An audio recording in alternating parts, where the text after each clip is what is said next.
Boa noite, quem está nos assistindo através da TV Rica, seja bem-vindo. Eu não vou citar nome por nome, porque eu não estou com memória boa hoje, mas sejam bem-vindos todo mundo, em nome de Jesus, de Taubaté para o Brasil e para o mundo. Também cumprimentar as pessoas que nos visitam hoje pela primeira vez. Nós vamos falar nessa noite de uma palavra o tema se chama escravos de si mesmo. Repita comigo: escravos de si mesmo. É possível você escravizar você? Sim ou não? Mas se você... Quantos aqui gostam de ser escravo? Fala assim: cara, eu tenho uma fissura por ser escravo. Tem alguém aqui assim? Se você acha que pode escravizar você mesmo, por que você não se liberta se você mesmo se escravizou? Sabe qual que é o grande problema? Quem é escravo de si mesmo não sabe que é escravo de si mesmo. Por isso não consegue se libertar de si mesmo. O pior cego é aquele que não consegue reconhecer que não vê. Nós estamos num tempo nessa nação muito profético. Pais da fé, homens que vieram muito antes de nós, igrejas, desde igrejas da Assembleia de Deus, igrejas batistas, metodistas, presbiterianos, tantos homens de Deus oraram por essa nação por tanto tempo. Nós temos que tomar o cuidado, porque muitas vezes se levanta uma geração que, por falta de discernimento de tempo, não sabe conectar passado a futuro. Uma geração que não honra seus pais, ela não chega em lugar nenhum. Uma geração que não consegue reconhecer que nós só chegamos até aqui porque alguém veio construindo antes, é uma geração que não vai deixar legado para ninguém, porque quem não reconhece quem vem antes, não constrói para quem vem depois. Nós tivemos a oportunidade de estar numa conferência em Brasília, creio que 1 mês, 2 meses atrás, e eu tive uma experiência de sentir no meu espírito uma atmosfera muito pesada na cidade, em tudo, diante de tudo que está acontecendo. E eu estou acabando de voltar de um tempo de conferência em Curitiba, estive ministrando em algumas igrejas por lá, e é impressionante como a atmosfera é completamente diferente.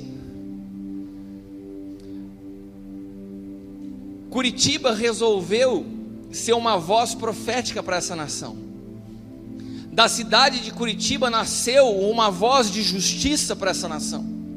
Da cidade de Curitiba se levantaram homens que tiveram a disposição de romper com a vaidade pessoal e pagar um preço para expor suas vidas por um bem coletivo. Esses homens têm pago um alto preço. Ou você acha que o Moro pode sair sozinho na rua? Você acha que o Delanhol pode sair para onde ele quer hoje em dia? Num país onde o Ministério Público, onde juízes, onde Polícia Federal é enfrentada por bandidos, onde se perdeu o respeito à autoridade, mas levantaram-se homens. E há uma característica específica nesses homens: todos eles são homens de Deus. Esses homens rodaram, eu conversava com as igrejas de lá, esses homens rodaram por todas as igrejas da cidade, pediram para que os cobrissem em oração. Eles recebem a oração do povo de Deus continuamente. O que está acontecendo esses dias não é um movimento partidário, isso é um mover de Deus sobre a nação. Mas isso não é um movimento de celebração e festa. Não se trata da prisão de um homem, não se trata do julgamento de um partido político, se trata da espada de juízo sobre a nação brasileira. Não é o PT, a corrupção está instalada em todos os partidos. Eu não estou falando que eu sou contra a prisão do Lula, acho que deveria ser preso, cada um paga pelas consequências dos atos que fez. Mas tem muitos outros que vão ser presos também. Não se trata de uma figura específica. Nós não podemos permitir. O que o diabo quer é instalar nessa nação uma guerra e dividir as pessoas. Não é uma guerra entre esquerda e direita. Não é uma guerra, nós não estamos aqui enchendo o nosso peito de orgulho para falar quem moveu isso foi só os crentes. Não, tem muita gente de bem nessa nação. Não é guerra de evangélico e católico, não é guerra de esquerda e direita, não é uma guerra. Nós somos chamados a manifestar Cristo e o seu reino, que é constituído de justiça, gozo e paz. E esse reino não é um reino para um gueto religioso. Esse reino é um reino de paz para todos. A igreja não é chamada para governar para crente, a igreja é chamada para governar para todos. Por isso nós precisamos ser libertos de uma mentalidade de gueto, uma mentalidade de time de futebol. Não é o seu time que está ganhando, meu irmão. Existe uma nação em jogo da qual você faz parte. Não é o teu partido, não é a tua religião, não é a tua igreja. É a manifestação da vontade de Deus sobre a terra. Mas é difícil pessoas voltadas para si mesmo discernirem um ambiente maior. Quando você é egoísta, quando a tua visão gira em torno de você mesmo, como que você vai começar a conseguir ter uma dimensão de cidade, de nação, ou até mesmo da necessidade de quem está do teu lado? Quando nós perdemos a visão profética, nós passamos a ter comportamentos equivocados. A visão profética, o fundamento da igreja é apostólico e profético. Quando você não tem uma visão profética, você perde completamente o senso do tempo, da estação e do que está acontecendo. Uma igreja sem visão profética é uma igreja que não tem efetividade na sua ação. Toda análise, toda visão nasce do eu. Como que uma visão que nasce do eu pode ser uma visão de reino? Toda visão que nasce do eu é uma visão egoísta e limitada. Por isso nós temos uma responsabilidade de manifestar 5 ministérios sobre a face da terra. Restaurar a igreja no seu papel apostólico e profético. Esses dias me chamaram para dar uma palestra empresarial sobre o assunto sustentabilidade. E eu pensei, como eu trazer Cristo dentro de um assunto técnico para empresas, uma palestra corporativa? Como eu consegui inserir Cristo nisso? Então o Senhor me falou, me defina. Eu ouvi o Senhor me falar assim: me defina você sustentabilidade. Porque muitas pessoas pensam em sustentabilidade como: eu vou economizar água, eu vou fazer a reciclagem do lixo, eu vou fazer coleta seletiva. Cara, isso é só uma pontinha de todo um aspecto do que abrange o conceito de sustentabilidade, que passa por aspectos econômicos, sociais e ambientais. Mas a realidade da sustentabilidade é que a sustentabilidade hoje é um assunto importante, porque o homem se tornou amante de si mesmo. Porque o que é a sustentabilidade? Além de você construir hoje algo sem deixar passivo para a próxima geração. O que é sustentabilidade se não você pensar no futuro, sem que você deixe problemas do seu egoísmo hoje? A sustentabilidade, em outras palavras, é dar um salto para o futuro. Sustentabilidade, em outras palavras, é ser profético ao ponto de ver amanhã. Mas como eu não sou egoísta e eu nasci em Cristo, eu tenho uma visão corporativa da vida, não minha. Então, se eu tenho a Cristo, se eu tenho a mente de Cristo, eu sou alguém que vejo o futuro e vivo hoje pensando em quem está do meu lado, não só em mim. Sabe o que é sustentabilidade? Sustentabilidade é aquele que tem a mente de Cristo. Uma pessoa que nasceu de novo, ela é sustentável. Porque quando você nasce de novo, você morre para o eu e você nasce para o nós. Você pensa no futuro, você é profético. Mas quando nós perdemos essa capacidade de visão geracional, a capacidade de conectar passado e futuro, nós não conseguimos ser sustentáveis, nós nos tornamos egoístas. Jesus falou muito sobre isso. Quando João Batista se manifesta, João Batista ele representava a transição do antigo pacto para o novo pacto. Havia um tempo único na história. João Batista era o cara que estava conectando passado e futuro. Era tão importante aquele tempo, era tão delicado, era tão profundo, que João fez a transição, mas não compreendeu a transição. É possível que você esteja hoje participando de uma transição e você não transicione. Olha para quem está do teu lado e fala assim: cuidado, hein? Não é o fato de você estar no barco que diz que você que te garante chegar no destino. E quando Jesus vê essa realidade de um povo que não entendia, ele solta uma palavra que está em Mateus capítulo 11, versículos 16 e 17. E o apóstolo Hélio, ele me ligou ontem, eu estava em Curitiba, ele falou assim: me liga aqui. Eu liguei para ele, ele falou assim: você pode ministrar amanhã? E eu, para não dizer não, falei: beleza, eu ministro. Estava cansado, sem voz, pregando todo dia desde quarta-feira. Só que eu acordei hoje sem nenhuma inspiração. E eu mandei uma mensagem para ele por WhatsApp. Falei assim: apóstolo, não dá para outra pessoa ministrar? Eu não sei ainda, o senhor não me falou nada. Eu pensei que eu fosse acordar com algo.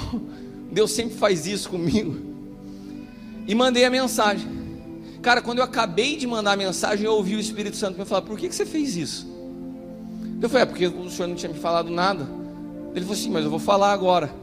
E de repente, eu sentei num café no aeroporto. Em 10 minutos o senhor me falou tudo o que ele queria que eu dissesse nessa noite. Daí eu comecei a correr antes de embarcar e mandar mensagem para ele: pode deixar que eu prego. Deixa que eu falo, eu tenho uma mensagem. Deus me falou, Deus me mostrou a realidade do que está acontecendo. Eu estava desesperado para que ele não tivesse falado para outro, porque eu sabia que o que Deus tinha colocado era algo importante para hoje.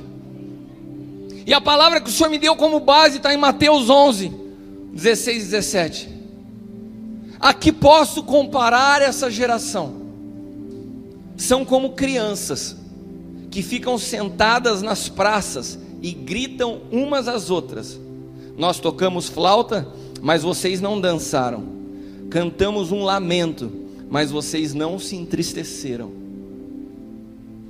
Jesus fala assim: são como crianças, não têm o discernimento do que está acontecendo.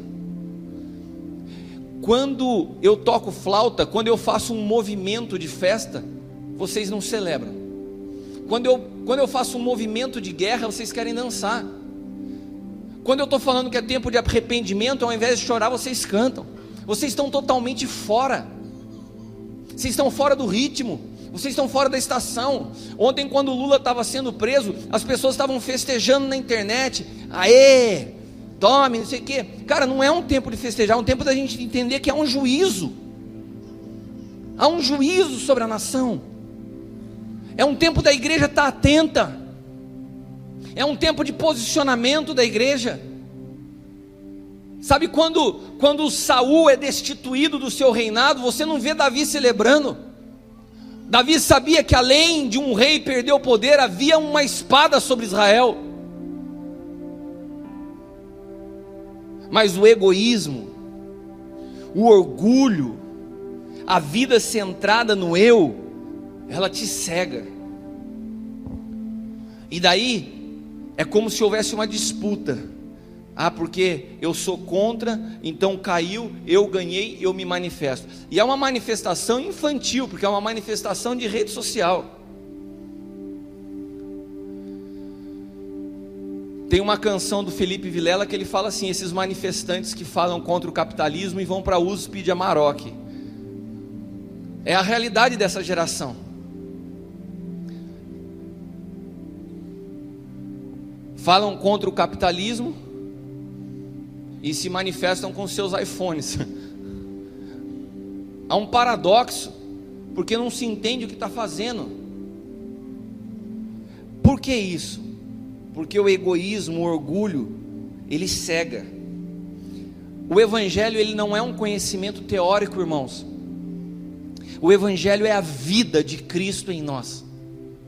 E quando nós nos tornamos egoístas e cegos, nós achamos, pela nossa vaidade, que temos a capacidade de chegar naquilo que outros já estão construindo há anos, através do nosso estudo, da nossa capacidade. Daí você vê pessoas que se convertem hoje e começam a julgar pastores que estão há 30 anos fazendo um trabalho. Você vê uma molecada, eu não sou contra, pelo contrário, nós somos uma igreja que trabalha pela próxima geração. Mas você vê pessoas imaturas tecendo críticas. E vou te falar mais uma coisa para não parecer que eu estou dando recado para fora. Aqui na casa, adolescente, jovem, você tome cuidado com críticas na internet. Nós não respaldamos isso como líderes nessa casa, porque muitos de vocês não sabem nem o que estão criticando. 2 Timóteo capítulo 3, quando Paulo escreve a Timóteo, Paulo traz a raiz de tudo isso. Eu já tenho falado muito sobre isso, tanto para você que está aqui, para você que está nos acompanhando, ou vai ver essa mensagem depois. É evidente que isso se trata dessa natureza adâmica que não foi rompida. Você não teve uma experiência de morrer para o eu, para que Cristo fosse formado em você.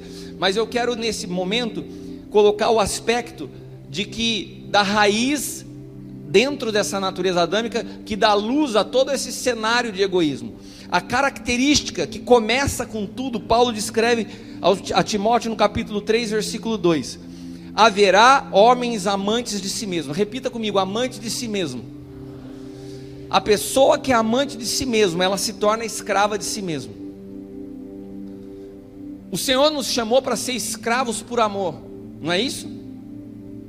Nós somos chamados a ser escravos por amor. Nós voluntariamente nos rendemos ao Senhor e ao seu governo e à sua vida. Agora tem pessoas que elas estão do lado oposto.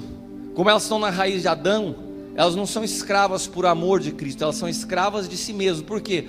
Porque você é escravo daquilo que você ama. Se você se ama, você se torna escravo, amante de si mesmo. E quando essa característica de amante de si mesmo, que é um espírito, amante de si mesmo, aqui tem um espírito. E quando eu estava no aeroporto, e tudo isso que eu escrevi foi muito rápido, mas o Senhor me falou assim: isso é a raiz de toda dessa mitologia grega que fala do narcisismo. Quem foi Narciso? Senão alguém extremamente apaixonado por si mesmo. Isso é um espírito, isso é um demônio que encontra abrigo na natureza adâmica caída. E daí você começa a se tornar o centro de todo o universo. E daí você se torna esse narcisista, amante de si mesmo. E como consequência disso, preste atenção, porque pode ser que você se encontre em alguns desses aspectos. Eu vou falar só alguns. A pessoa que é amante de si mesma, ela se torna avarenta. A avareza é uma característica de alguém que pensa mais em si do que em qualquer outra coisa. É tudo para mim, é tudo sobre mim e nada sobre você. Sabe aquela música que a gente canta, é tudo sobre você?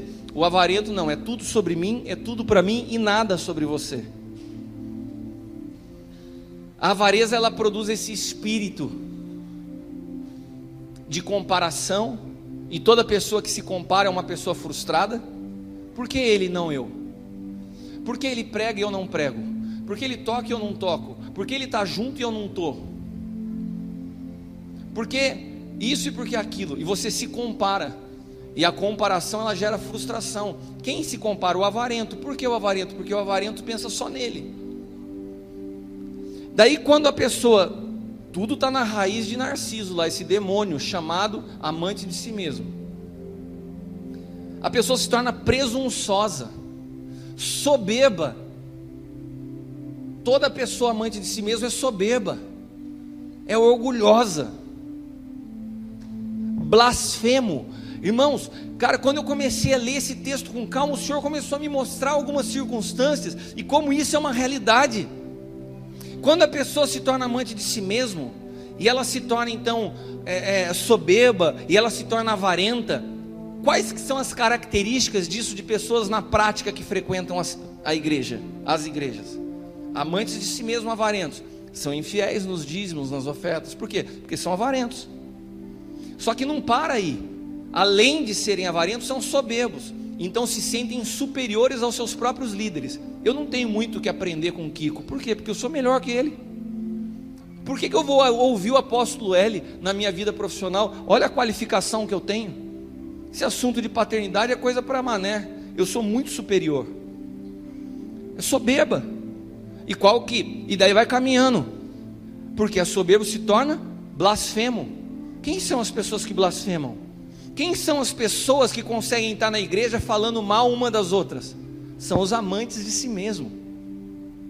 Porque o amante de si mesmo é tão cego que ele olha todo mundo como inferior a ele. Então ele se sente no direito de criticar tudo e a todos. E a carta de Paulo a Timóteo continua: desobedientes a pai e mãe.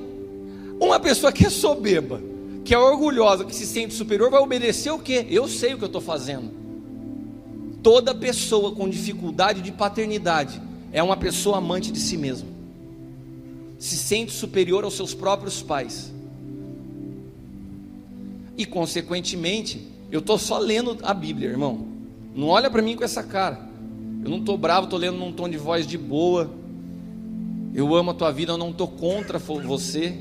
Eu estou contra o Adão que habita em você.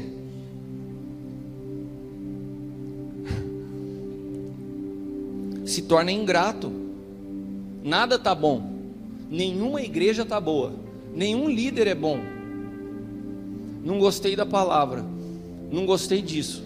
Não gostei daquilo. É ingrato. Você cuida, você serve. Tudo que você faz não está bom.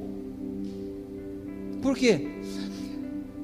Porque são amantes de si mesmo. Agora deixa eu falar uma coisa para você. Sabe como você começa a perceber que a pessoa está indo num buraco? Porque isso aqui, Narciso, ele ficava olhando a sua sombra na água para poder se admirar.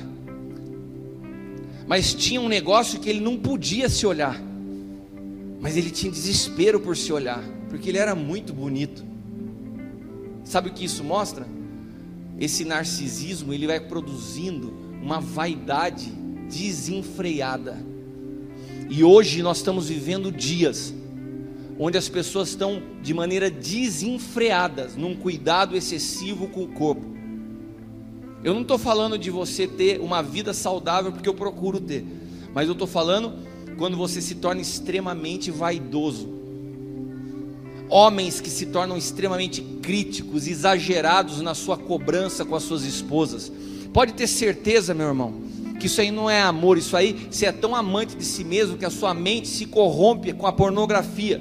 Porque você começa a olhar não só a sua esposa, mas todo mundo não está dentro do seu padrão tão exigente. Porque o amante de si mesmo, ele tem todas essas características: avarento, presunçoso, soberbo, blasfemo, desobediente e ingrato.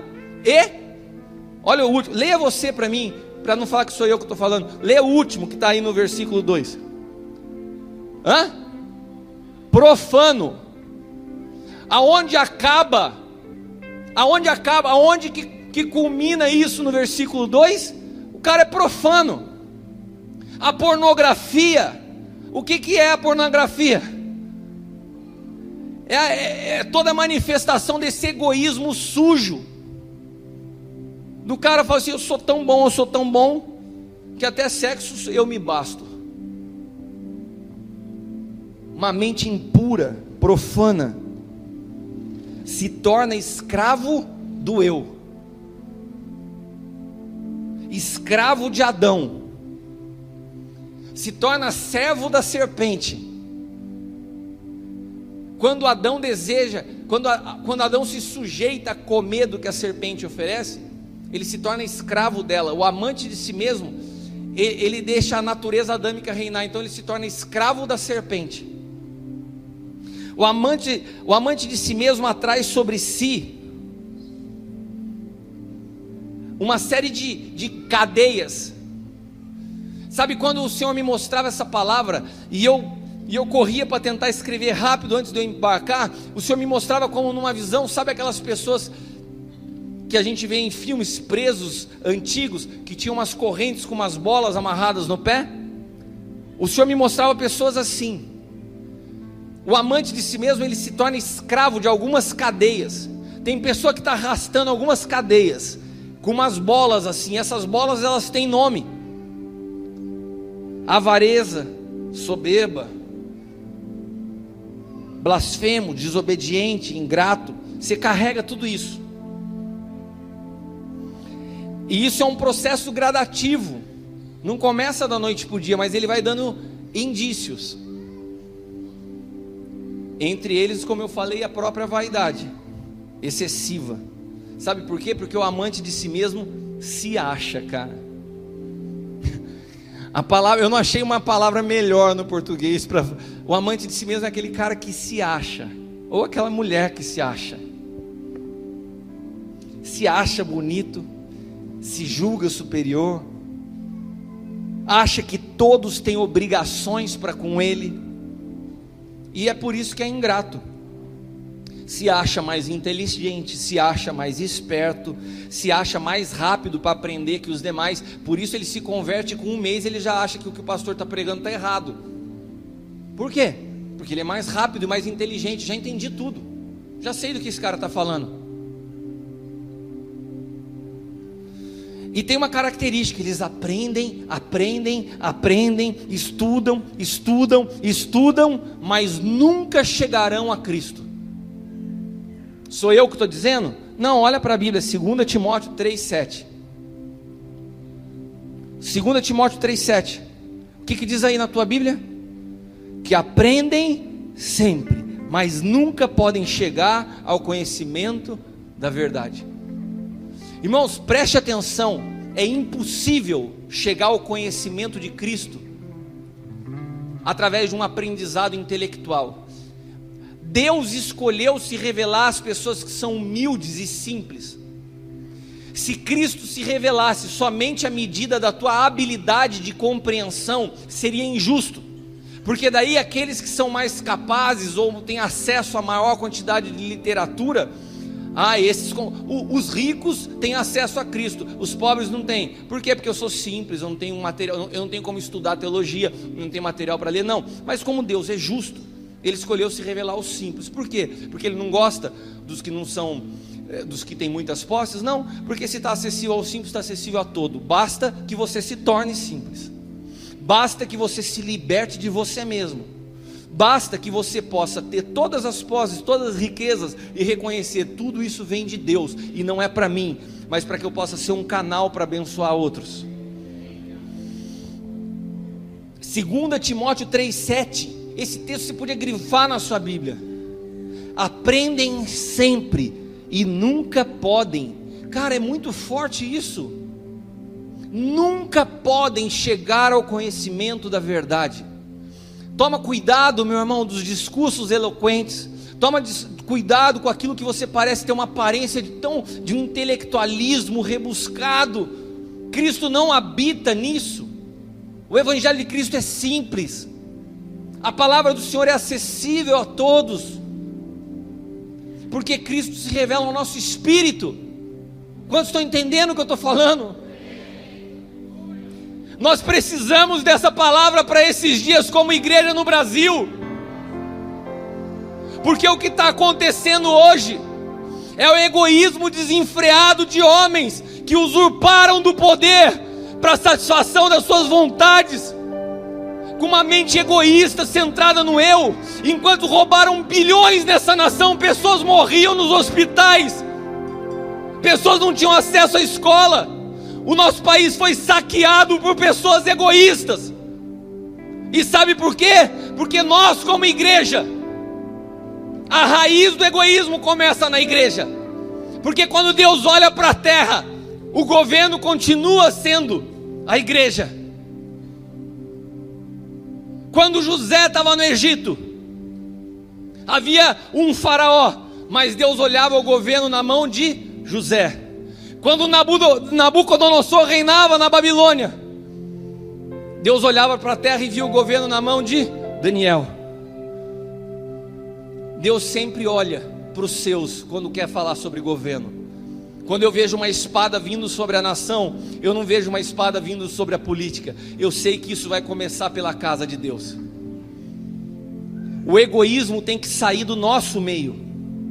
igrejas que competem entre si, pastores que criticam uns aos outros, a corrupção que se instalou no altar,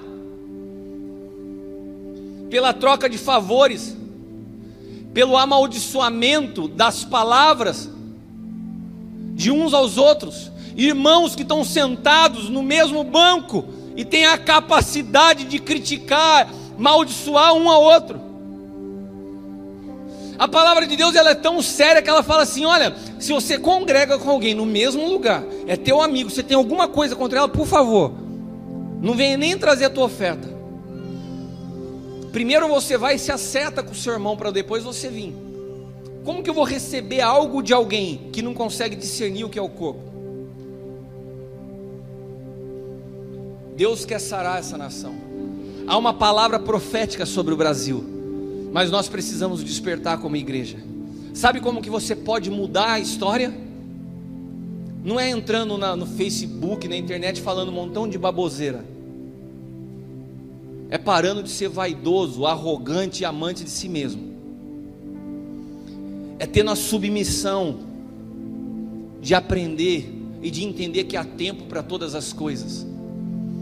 Essa pressa por querer fazer, por querer falar, filhos que já se sentem maiores que os pais, estão todos centrados no amante de si mesmo. E eu queria ler para vocês agora um texto que é mais longo, mas esse texto foi fruto de 3 horas de conversa numa mesa, com um apóstolo que eu respeito demais, da Argentina, que eu encontrei com ele lá em Curitiba, o Facundo, filho do apóstolo Gustavo Lara. Nós passamos 3 horas conversando sobre isso. Então o que eu vou falar agora não é só uma revelação pessoal, mas é uma conversa apostólica. Amém? Quantos recebem isso? Então vamos ler juntos 2 Reis capítulo 20.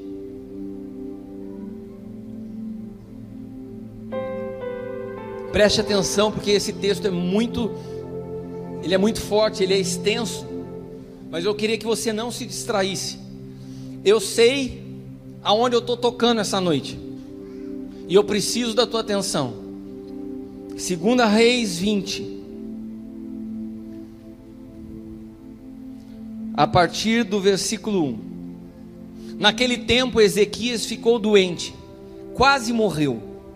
O profeta Isaías, filho de Amós, foi visitá-lo e lhe disse: assim diz o Senhor, ponha em ordem a sua casa, porque você vai morrer e não se recuperará. Guarde essa palavra, ponha em ordem a sua casa. Amém? Quantos aqui entendem que são casa de Deus? O Senhor está nos dizendo nessa noite: ponha em ordem sua casa. Eu estou falando mais do que a tua família, estou falando da tua vida. Olha para quem está do teu lado e fala assim: põe em ordem tua casa. Isaías fala para Ezequias: põe em ordem a sua casa, porque você vai morrer e não se recuperará. Ezequias virou o rosto para a parede e orou ao Senhor: lembra-te, Senhor, como tenho te servido com fidelidade, com devoção sincera. Eu tenho feito o que o Senhor aprova. Ezequias chorou amargamente. E antes de Isaías deixar o prédio intermediário, a palavra do Senhor veio a ele: volte e diga a Ezequias, líder do meu povo: assim diz o Senhor, Deus de Davi, seu predecessor, ouvi sua oração e vi suas lágrimas, eu o curarei. Daqui a 3 dias você subirá ao templo do Senhor, acrescentarei 15 anos à sua vida, e livrarei você e esta cidade das mãos do rei da Síria.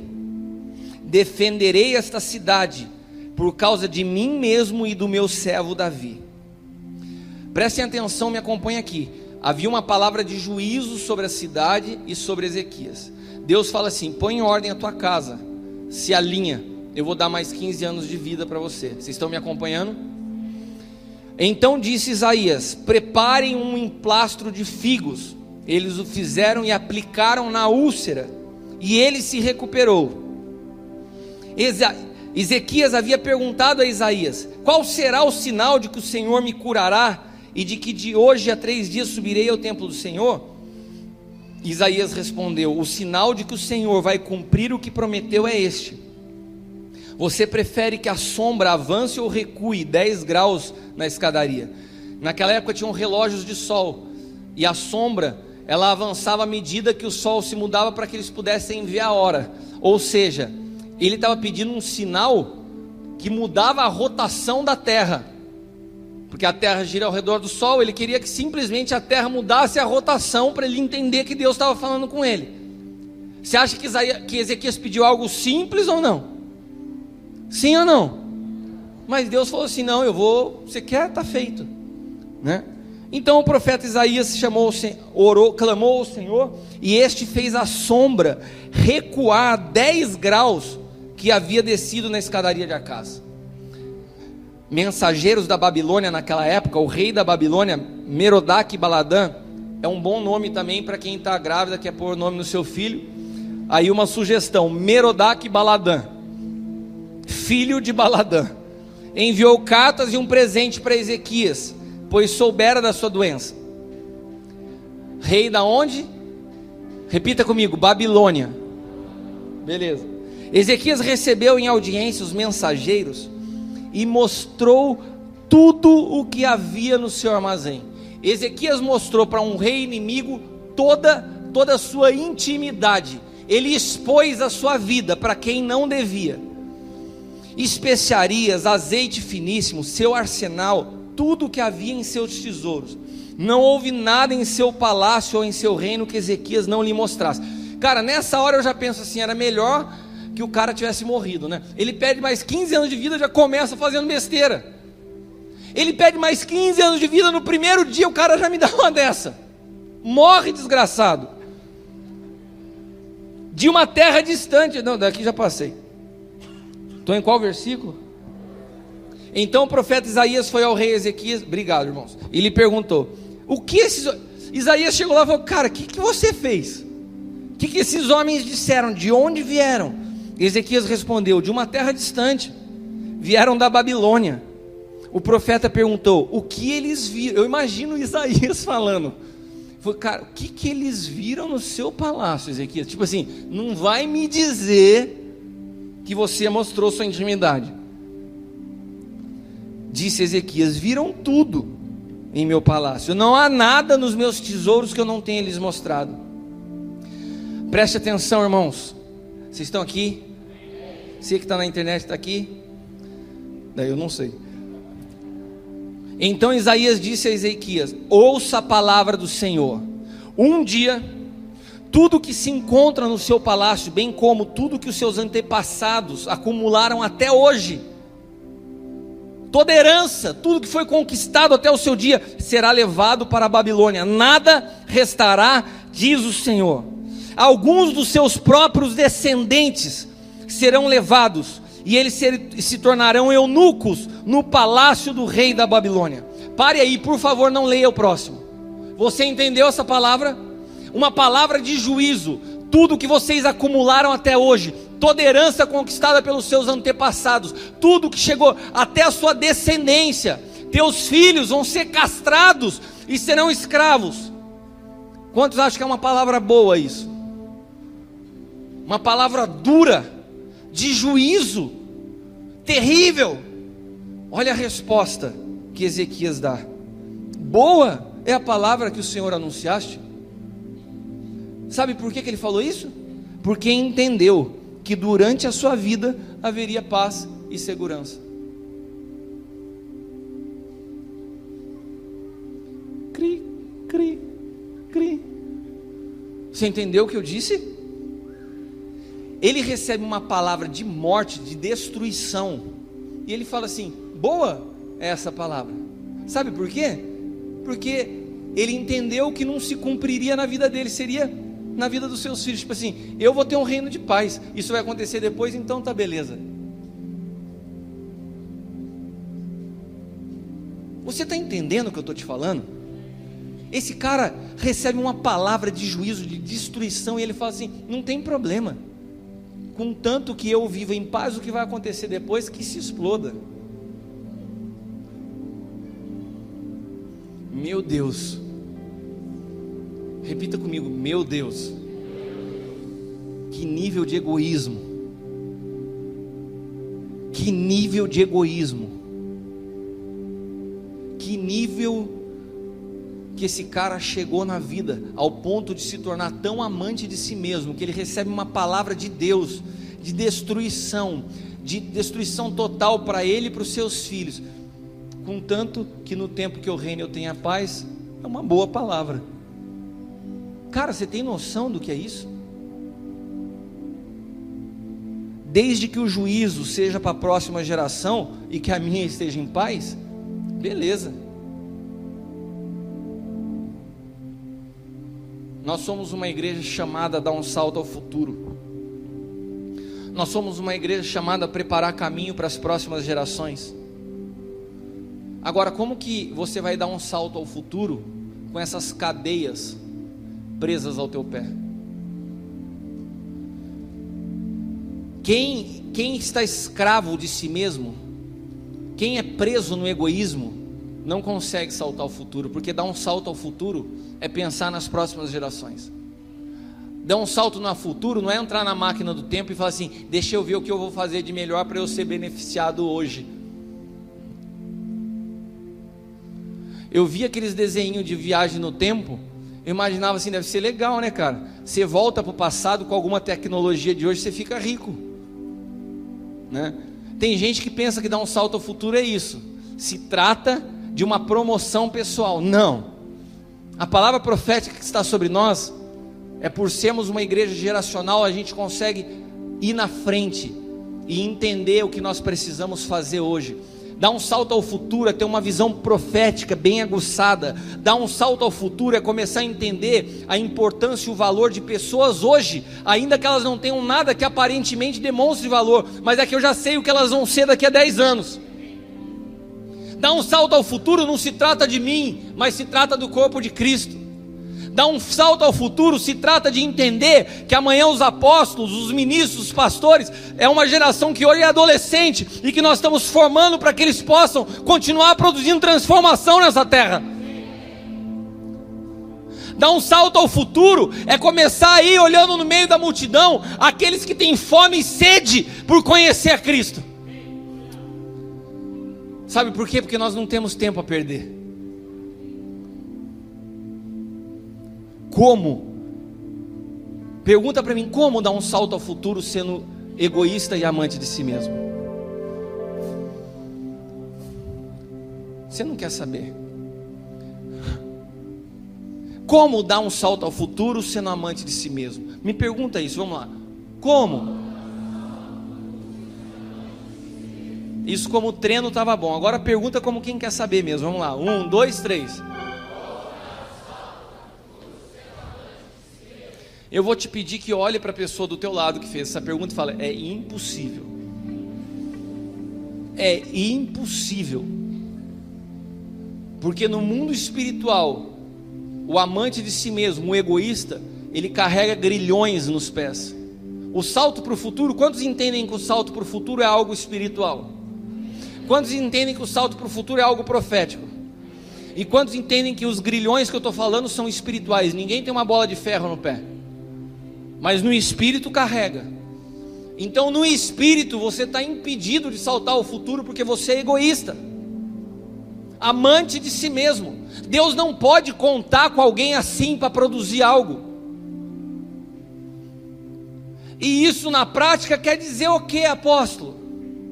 Isso na prática, meu querido, significa que nós temos homens que fazem suas famílias viverem uma miséria para preservar suas vontades pessoais. Nós temos pais que matam o sonho dos seus filhos, contanto que os seus pessoais sejam realizados.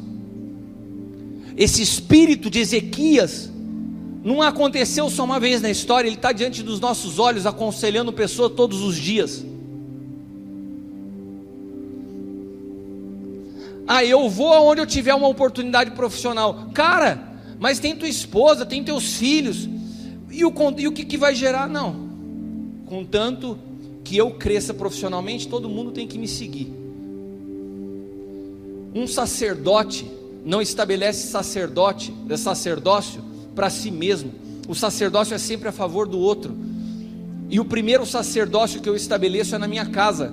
Eu não vivo para realizar minhas vontades, eu vivo para estabelecer sacerdócio sobre a Leila e meus filhos. Eu não sou a prioridade da minha casa, a Leila e os meus filhos são. Se eu tiver que abortar minhas vontades e os meus desejos para que eles vivam os deles, eu faço isso.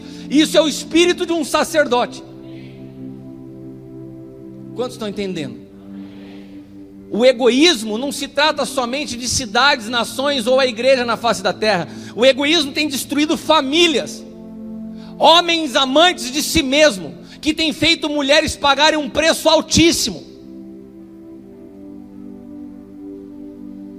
Pais que destroem futuro de gerações através de um desastre de comportamento egoísta. Não estão nem aí quando caminham para um adultério, quando pensam numa traição, quando abandonam suas famílias, quando deixam seus filhos crescer com uma ausência de paternidade dentro de casa. Está pensando em quem, se não somente em si? Homens egoístas, amantes de si mesmo, escravos de si mesmo, e acabam escravizando todos que estão à sua volta. Ai daqueles que vivem com líderes, com pastores, com pais que são desse jeito. Vivem num verdadeiro cativeiro. Sabe por quê? Porque tudo isso reside no homem exterior, que é o teu corpo e a tua alma, tuas vontades, tuas paixões.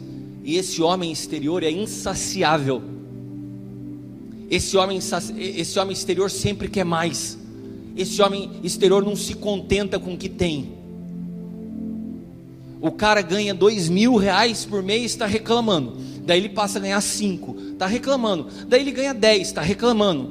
Daí ele consegue ir para 20, está reclamando. Ele nunca se sacia. Porque a plenitude de vida não está no homem exterior, está no homem interior, que é a junção do teu espírito com o espírito de Deus. Ali você encontra a plenitude de vida. Mas você não vive por esse homem interior, você vive dominado pelo homem exterior, que é a paixão da sua vida. Você olha para o espelho e fala assim: como eu sou lindo, como eu sou maravilhoso, minha esposa, meus filhos, ninguém me merece, eu sou o cara. Essa igreja, o quanto eu tenho de estudo, quem é apóstolo Hélio, apóstolo Cristiano, Alan, quem são esses caras para me ensinar alguma coisa? Como se você alcançasse a Cristo na base do seu conhecimento, manezão. Jesus revolucionou o mundo com pescadores, com homens que não sabiam nem falar direito, escreveram o evangelho que eu e você lemos até hoje. Aleluia! O reino de Deus é um reino do Espírito.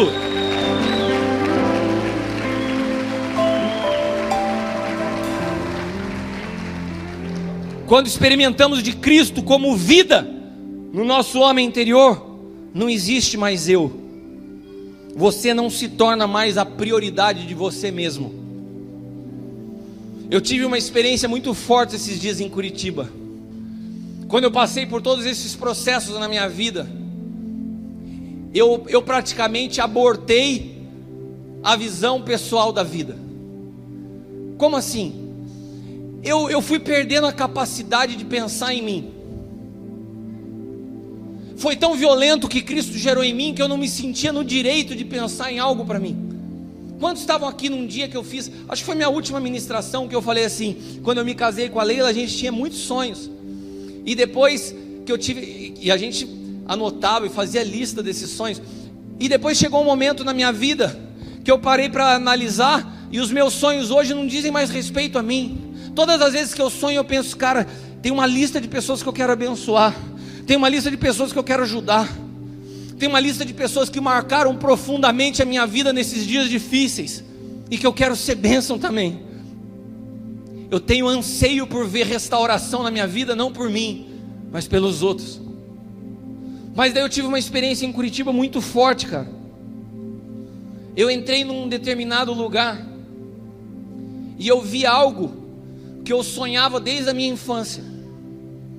eu vi algo que eu sempre desejei, e que por muito tempo, primeiramente por obediência, em outros momentos também por obediência, e depois, creio que pelas dificuldades, eu meio que abafei esse sonho, eu sufoquei esse sonho. Mas quando eu vi aquilo que eu sempre sonhava desde criança, eu tinha com meus 8, 9 anos de idade pôster no meu quarto daquilo que eu sempre sonhava, e eu abortei isso. E de repente eu entrei naquele lugar e me emocionei ao ver aquilo que eu sonhava. E eu falei, caramba, eu não queria sentir isso. Que egoísmo da minha parte, numa fase dessa da vida, ficar pensando num negócio para mim. De repente eu ouço a voz do Espírito Santo: para com isso. Você acha que eu sou alguém que entrei na tua vida para roubar teus sonhos? Você acha que eu sou um ladrão de sonhos? Você acha que caminhar comigo é abrir mão de você ao ponto que você perde completamente suas vontades? Você é meu filho, e você experimentou o que Abraão experimentou. A minha vida se tornou sua vida, mas aquilo que você me entrega eu te devolvo, e eu quero que você volte a sonhar. O Senhor te diz: volta a sonhar, porque eu vou te dar. Volta a sonhar, porque eu tenho prazer em te dar presente. Eu sou pai, eu não sou padrasto, eu não sou patrão. Eu tenho prazer em te dar presente, meu filho. Pode sonhar, você não é egoísta. Por que eu estou te falando isso? Porque eu não estou falando que o egoísmo é te podar dos teus sonhos, mas eu estou falando que muitas vezes na nossa vida nós vamos precisar entregar os nossos sonhos para que o Senhor saiba se devolve e quando devolve. Sabe por quê? Porque Ele sabe o que é melhor para mim e para você. Eu tenho a convicção que esse sonho, se eu tivesse conquistado ou vivido esse sonho algum tempo atrás, esse sonho poderia ter sido nocivo à minha vida. Então Deus tem um tempo para todas as coisas. Agora, podem ter até outros sonhos que Deus fala: não, cara, isso aqui não é legal e não é tempo. Amém? Mas enquanto você não renuncia a você mesmo, você não tem a capacidade de entregar seus sonhos ao Senhor. Irmãos, a igreja, o evangelho, as pessoas não devem se adequar a você. Você deve se adequar a Cristo, e assim você saberá o que é ser bênção para a igreja, para as pessoas e para o avanço do evangelho. Eu quero repetir isso, com isso aqui eu quero encerrar, mas eu quero que você preste atenção. O egoísta, o amante de si mesmo, acha que tudo e todos têm que se adequar a ele. Preste atenção, eu vou repetir. A igreja, o evangelho, as pessoas, elas não devem se adequar a você. Você deve se adequar a Cristo. E assim você vai saber ser bênção para a igreja, ser bênção para as pessoas e contribuir para o avanço do evangelho. Você entendeu? Não são as circunstâncias que se adaptam a mim. Eu me adapto a Cristo, e Ele trata de usar minha vida para transformar as circunstâncias. Eu queria te convidar a se colocar de pé nessa noite.